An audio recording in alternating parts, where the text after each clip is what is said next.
So it is Sunday morning, a nice Sunday morning. Severe thunderstorms are rolling in. It's cloudy outside and I absolutely love it. So the goal for today is to get the transmission in. Sunday, have the transmission in, bolted up with the engine back in the car would be amazing. It's a lot of work though. We need to pull this motor out.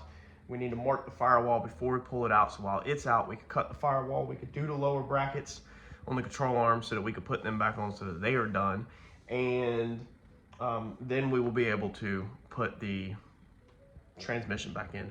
The lower brackets that I want to just go ahead and get done, they don't have to be done, but I'm trying to, while I'm in this heavy metal state of working, I kind of want to go ahead and knock that out, because then the only thing we got left up front is to tab it and then just start adding stuff on as we can. But that's another piece of the main structure, is that back brace, so I want to get that knocked out. So before we pulled the motor, we marked the plate over onto the firewall. Now I've got a bracket that has factory rivets, 1, 2, 3 factory rivets here, and the transmission plate literally goes in between these rivets. So we don't want to hit that. I want to start down low. I think I'm going to be fine. And cut low, and if I need to go up, I can for clearance.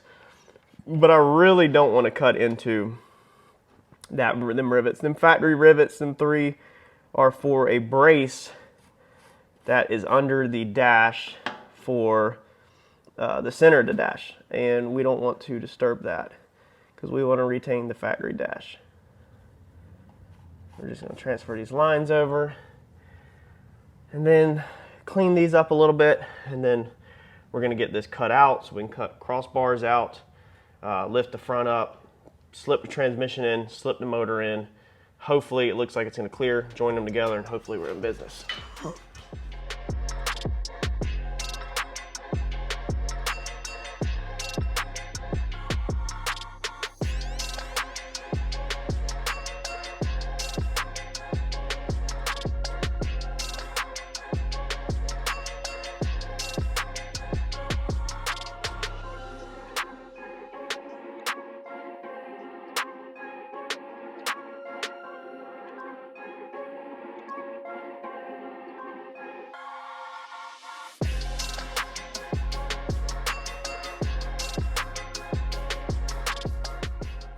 All right, so we are trying to build the reinforcement for the back of here. I lifted the car up to put the transmission in there, but dude, that transmission is extremely heavy to handle by myself. I managed to get it up on that thing, but I'm still lacking a couple of inches to get it under the car, even with the car jacked up.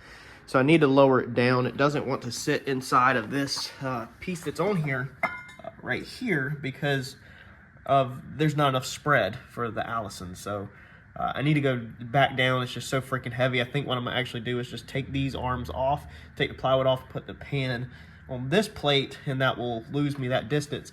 And then I think at that point, it will then go underneath there. But I decided just to pause on it. Uncle Mike's supposed to come back over later. They stopped by this morning. I should have been smart and have them help me set that on there while they were here, but we got to talking and I didn't.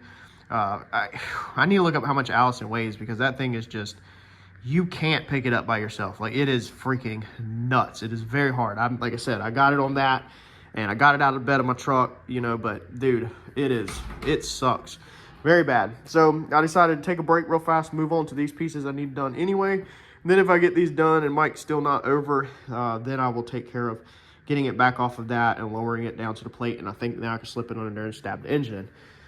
We're gonna brace up the back of these control arms. We're bracing the front, or the fronts and the backs. The fronts, Uncle Mike's gonna bend up a tube that comes through here, and we're gonna put tabs over the front so it'll look really trick on that. But the back, we're gonna go just like factory Chevys and Fords and stuff, and we're just gonna build this box. And then we will probably, we're gonna triangulate this rail in and stuff, and we'll tie it all in. But what I'm trying to do right now is just get it done. So when I was at Southern Metals, the metal yard the other day, I picked up these 2 pieces of scrap that were in the bin. They were just flat plate. And I said, hey, split them in half and just put a 90 in them, because I wanted that curved roll.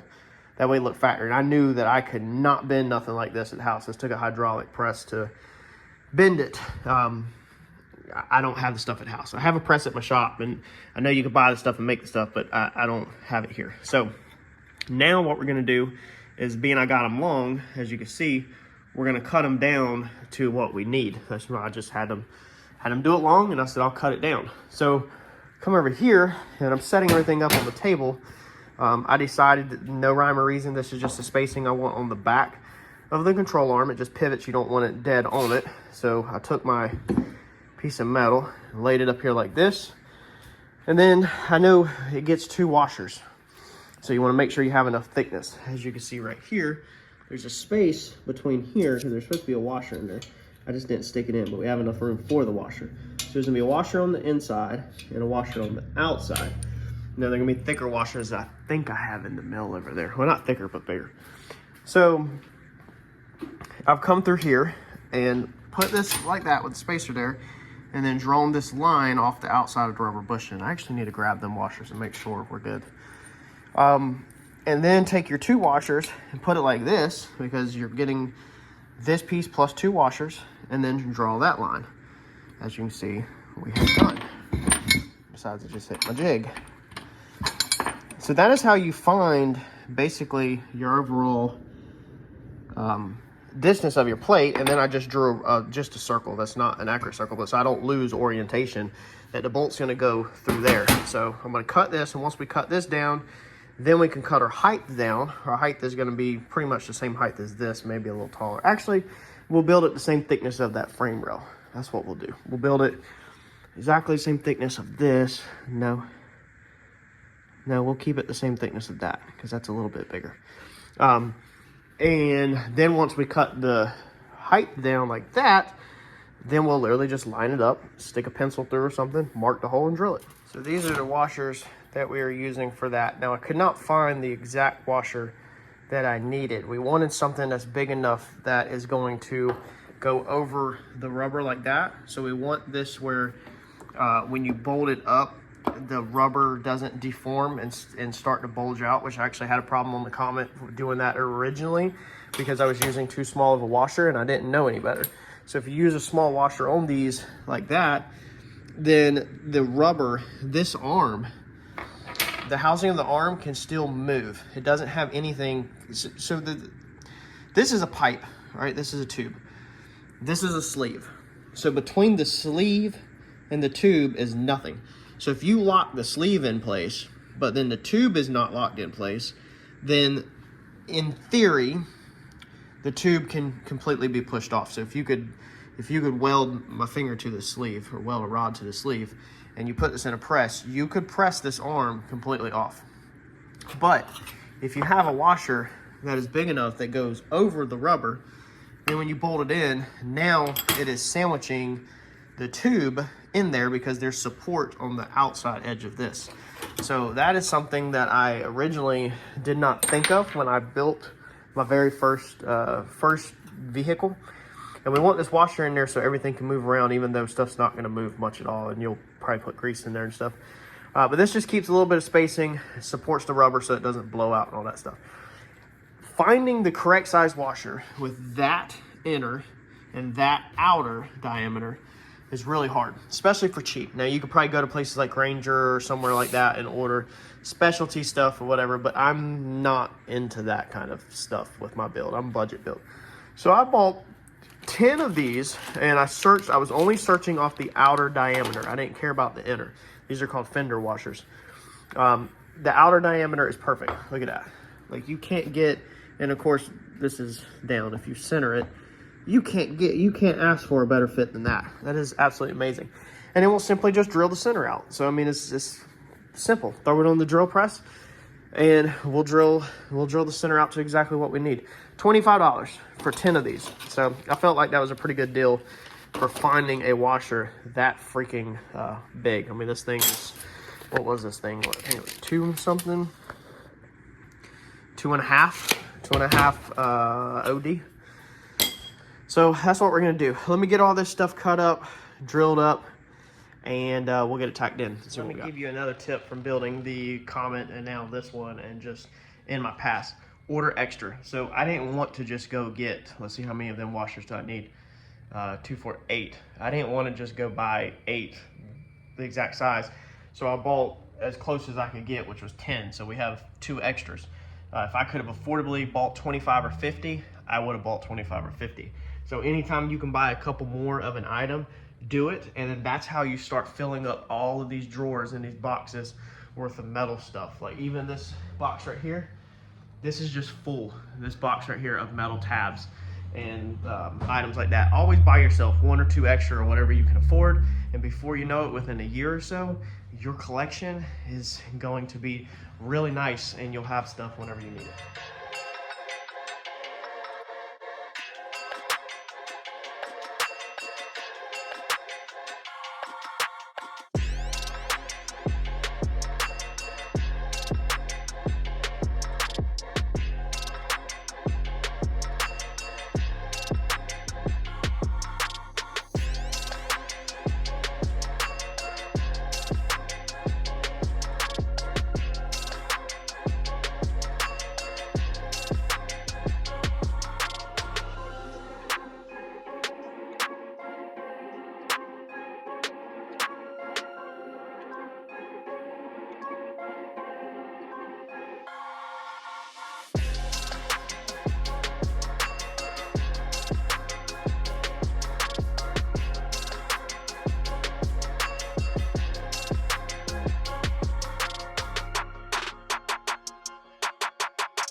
All right, so here's what our box ended up looking like.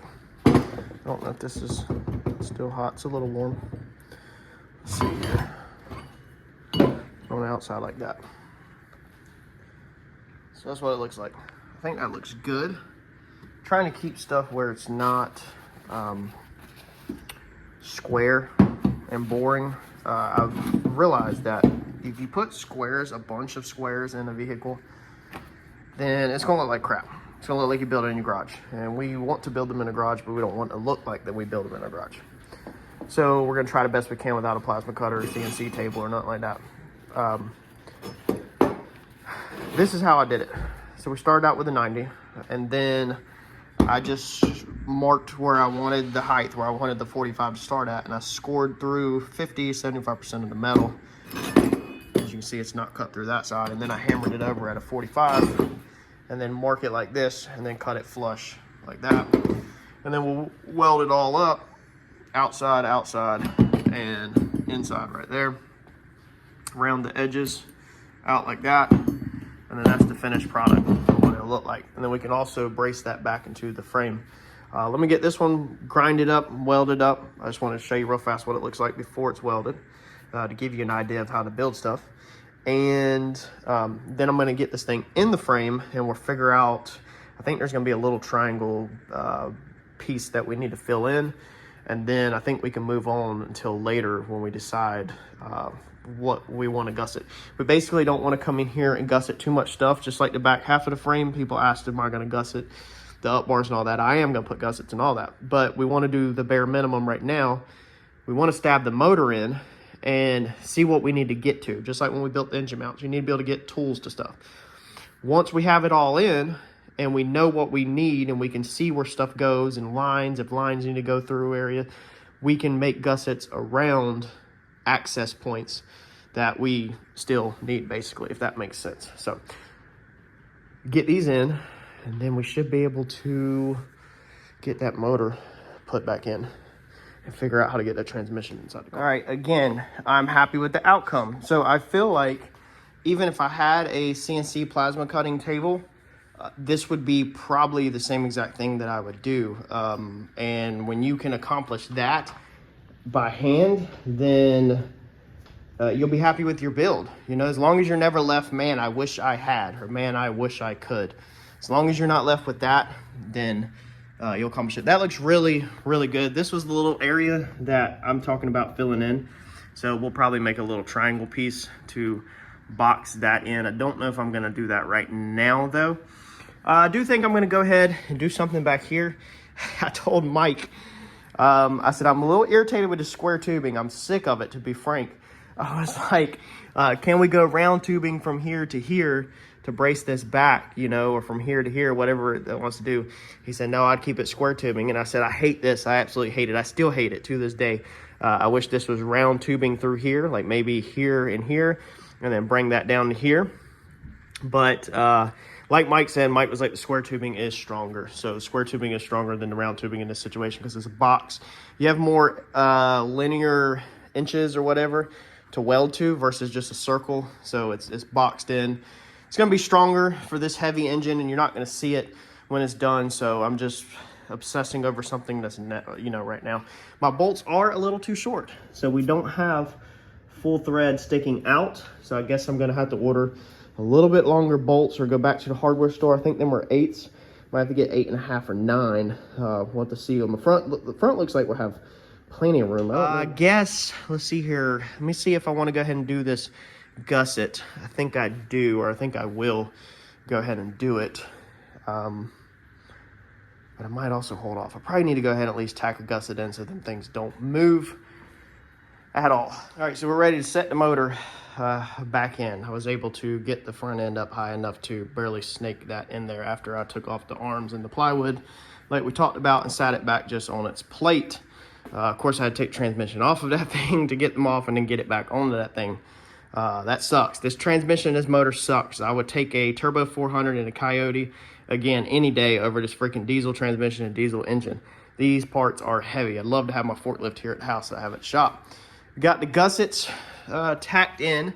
I didn't fully burn them in because of the rubber right here. So these rubber bushings, you know, if they get hot, they're probably going to start to melt. So we've got all that just tacked in, and when we finalize our last design, then we'll weld them out 100%, or next time the control arms come out, I'll weld them out, whatever. I'm almost thinking that when we plate this bottom, y'all, when we plate this bottom like this, why don't we go off of here up into that plate at an angle like this, so that it kind of matches the design of that. I think that'd be pretty freaking trick.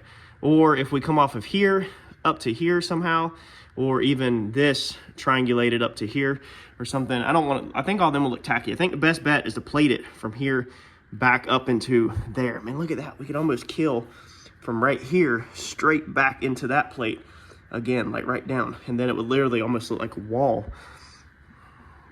Makes you almost wish we didn't weld it and we could just redo one giant freaking plate. That would be amazing, but we're not.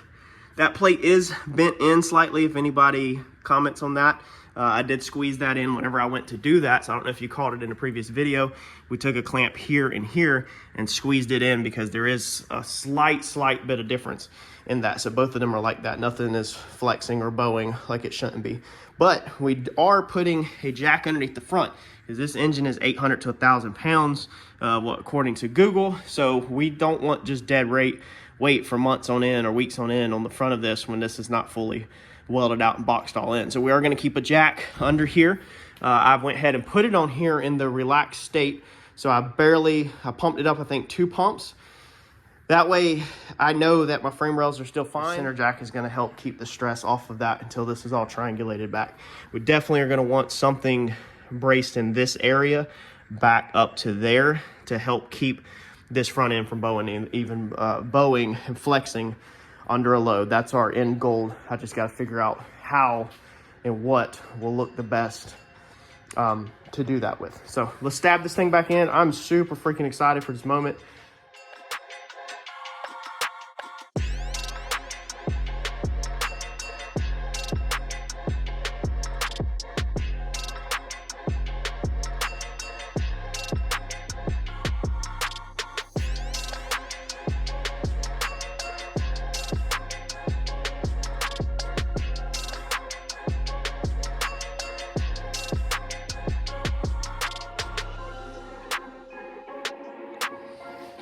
All right, we're in mock-up, so we don't want to stress anything out. So I do have a jack. You can see how loose it is. All right, underneath the front of this, just to help, just take a little bit of pressure off of it. I'm not sure if it will balance perfectly without it, but I want to put that on there just to be safe. And then we also need to make sure that this motor is back at 0. So let's see if we can go across maybe these bolts this time.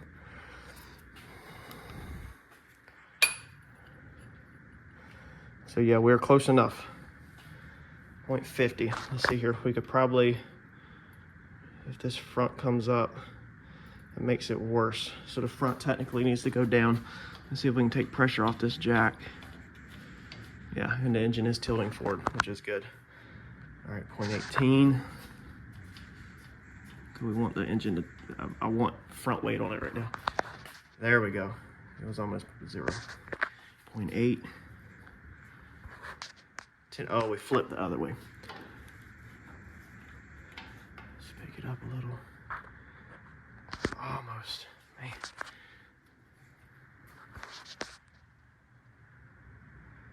There we go. We're playing with. Look at that. Woo-wee. 0.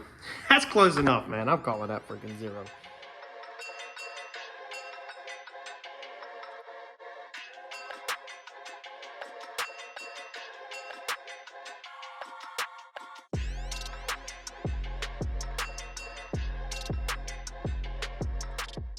All right, so something's hitting. That's that big thing right there. I don't think that thing is supposed to be on there, y'all. I really don't. So by the time that pulls forward, that's gonna put the input shaft right in line with that. Let's pull the, I'll pull the motor back out. Let's pull the transmission back out and see if we can take something and knock that thing loose. Hopefully it just falls off. That adapter did just fall off. So I'm pretty sure we don't need it. I'm pretty sure our flex plate will bolt right to that. I'm absolutely in love with how easy this is to work on. Look at this, bolt perfect, easy to get to. I know there's gonna be a steering column there later, but still gonna be easy to get to. Look at this bolt, perfect. Look at that, tons of freaking room, man. Tons of room, tons of it. I love how easy this is to work on. Look at this, again, easy. Whole thing, super easy. So that definitely comes from back. I keep beating these things into y'all's head. The Comet, yes, we sold the Comet. We sold it for cheap, $44,000. But I learned so much from the Comet that you don't learn in school. This is hands-on stuff that I learned from the Comet. That stuff is worth money. It's worth a lot of money. Experience is worth big bucks. And knowing that with race cars, you want it easy to work on. That way you don't get aggravated with your projects is the absolute biggest thing that I learned. This front end will be removable one piece, just like a race car. It'll be factory, but it will get 1, 2, 3, 4, 5 bolts in each side, and then 2 in the radiator support. That's how it was from the factory. 2 in the radiator supports, 5 in each fender. And so what's that? 10, 12 bolts, and you'll be able to unplug the headlight and slip the whole thing off. We're not going to attach anything to the sheet metal. Everything will be bolted or removable off the frame rail. So I want to be able to put the hood up, because check that out. The hood bolts to the firewall. Lift the hood up, knock out them 12 bolts, get a buddy to help you lift the front end off or lift it off with your engine lift. I mean, it's not going to be as easy as race car, but if you have to pull an engine or a transmission, it's worth taking the front end off and getting it out of your way. Slip it out of your way, put it in storage outside, and then start working. You can have the whole front, the goal is to be able to have this whole front end off in 20 minutes. Race car, I could get it off in, I think, 5 minutes, 10 minutes. This one, I'll give it 20 minutes since it's gonna be a street car, but probably won't even take that long. It'll probably honestly be a lot less. And have it, dude, where you could just zip the front end off, leave the wheels on and everything, pick the front end off, put it outside, and go to work. Easily access everything, take down your frustration and irritation level to a minimum. So, man, I'm stoked. I'm so freaking stoked. I hope y'all are happy as me. This is a major point in this build. You can see how high the transmission is in here now, which we knew it was going to be high. We knew it was going to be very high. But dude, look, I couldn't have nailed that cut any better either. Look at that. Man, that's good. Dude, experience again. Look at the bolts. Experience. From the Comet, from the race car, having the race car. If you keep the race car forever, look at that bolt. Dead on, baby. Straight through. If you had to come up in this trans tunnel, straight through. If you have a race car and you just keep it forever, or a hot rod, and you don't ever sell it, and you don't ever learn, because if you don't keep doing it, then you're not going to learn. So now we're going to do the cross member.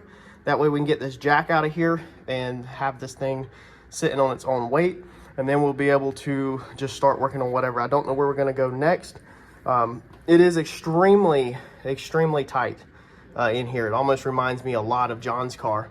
We are off-centered a little bit this way because of the engine, which is the worst way that we could possibly ever be off-centered, but that's what it is. When I talk to Mike, he might honestly say that we need to drop them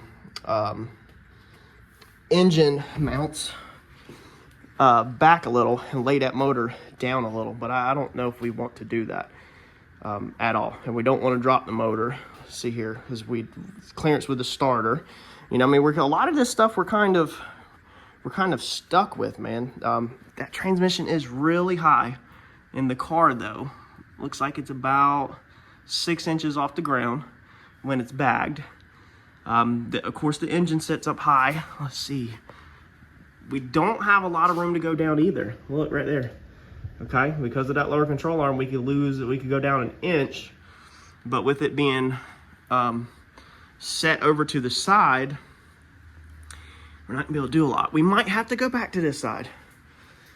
We might honestly have to go back to this side and cut this frame rail out. Mike originally talked about coming in here and notching this frame rail in half to clear the starter. You'd have to go to about right here, notch in half, but I don't want to do that because you lose like all of your strength right there. I'm gonna just see if we can make this work. I guess what we need to do is, let's see here, not put the cross member in.